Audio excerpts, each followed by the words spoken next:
નમસ્કાર દોસ્તો, આજની આ માહિતી સમગ્ર ગુજરાત માટે જ નહીં સમગ્ર દેશ માટે છે, કારણ કે નેશનલ ક્રાઇમ રેકોર્ડ બ્યુરો છે જે દેશની અંદર ક્રાઇમ કેટલા થાય છે અને એના કારણ ક્યાં છે અને તર્ક દર વર્ષનો બહાર પાડતો હોય છે. એમાં જે આ રીતની તમને માહિતી શેર કરું છું, જે ફોટો દેખાય છે 2023ની અંદર દેશની અંદર 1.71 લાખ લોકોએ 1,71,000 લોકોએ આત્મહત્યા કરી છે.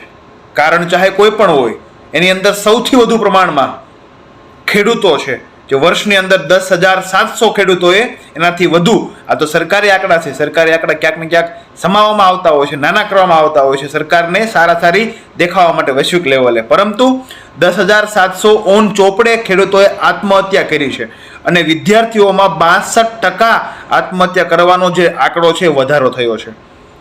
મિત્રો, આ ભારતીય જનતા પાર્ટીના શાસનની અંદર ફક્ત અને ફક્ત એક એવો વર્ગ કે જે ભાજપને વળેલો છે, અથવા ક્યાંક અને ક્યાંક આગળથી કે પાછળથી કે પાછા દેવાથી ક્યાંક અને ક્યાંક ભાજપ સાથે કપટ, ભાજપ સાથે ભ્રષ્ટ રીતે મળેલો એક એવો વર્ગ જે ક્રિમી લેયર ગણાય છે, જે ભાજપને વહીવટ કરીને એવા જ લોકો બચે છે. બાકી જે ઈમાનદાર છે, સાધારણ છે, જે મહેનત કરીને સાંજે 500, 700 કે 1000 રૂપિયા બિચારા કમાય છે, એવા ખેત મજૂરો, ખેડૂતો જે પરસેવો જોતા નથી, શિયાળાની ઠંડી જોતા નથી, ચોમાસાનો વરસાદ જોતા નથી, આવા ખેડૂતોએ 2023ના વર્ષમાં 10,700 લોકોએ આત્મહત્યા કરવી પડી.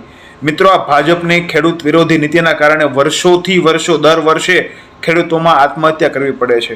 મહારાષ્ટ્રનો થોડા સમય પહેલાનો કિસ્સો કે બળદગાડાની જગ્યાએ એક ખેડૂત કપલ, એક વૃદ્ધ જે 60 વર્ષના માજી અને દાદા હતા, તેમને જૂતવું પડ્યું. મિત્રો, ખેડૂતો, વિદ્યાર્થીઓ, દરેક લોકો હોય, જાગો અને આ ભારતીય જનતા પાર્ટી પોતાના જ લોકોને આગળ લાવે છે. એ પછી સહકાર ક્ષેત્ર હોય તો એ ભલે, ધંધા હોય તો એ ભલે, રોજગાર હોય તો એ ભલે, શિક્ષક હોય તો એ ભલે, ભરતી હોય તો એ ભલે, દરેક જગ્યાએ સાંઠ અને ગાંઠ કરીને ભ્રષ્ટ રીતે પોતાના જ માણસોને કપટ રીતે ભ્રષ્ટ કરીને, ભ્રષ્ટાચાર કરીને આગળ લાવે છે અને સામાન્ય માણસોને આજે આત્મહત્યા કરવાના વખત આવ્યો છે. મિત્રો, હજી નહીં જાગીએ ને તો આપણી સાથે પણ ક્યાંક ને ક્યાંક મિત્રો આવા આત્મહત્યા જેવી કરવી ન પડે, આત્મહત્યા જેવો અંતિમ ઓપ્શન લેવો ન પડે એવો સમય આવીને ઊભો રહેશે ને ત્યારે દોસ્તો આપણે ક્યાં મોઢે પસ્તાવો કરશું.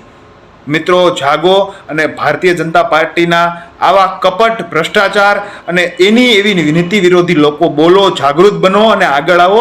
બાકી આ ભારતીય જનતા પાર્ટીના કથિત માફિયા, ભૂમાફિયા, બુટલેગરો, ગુંડાગર્દીઓ દરેક લોકો સતત આગળ જાય છે અને આજ આ દેશનો જગતનો તાત આજે મરવા અને આત્મહત્યા કરવા સુધી પહોંચ્યો છે. દેશનો વિદ્યાર્થી ભરતીના તૈયારી કરવાને બદલે ડિપ્રેશન અને આત્મહત્યાના રસ્તા અપનાવે છે. દોસ્તો, આ ભારત કોણે બનાવ્યું છે? જરૂરથી તમારા સૂચન આપજો કે આ ભારત શું આ 10 વર્ષના એ નરેન્દ્ર મોદીના શાસનમાં, કે જે 2014 પહેલાની બોલી શું હતી અને 2014 પછી અત્યારે કામ શું કરે છે, આપ સૌને ખબર છે. થોડાક જાગશો એટલે મિત્રો આપણું સારું થશે, બાકી સારું થવાનું જ નથી. ફક્ત સારું તો થશે આ ભાજપના લોકોનું. અસ્તુ. ભારત માતા કી જય. જય હિન્દ, જય ભારત.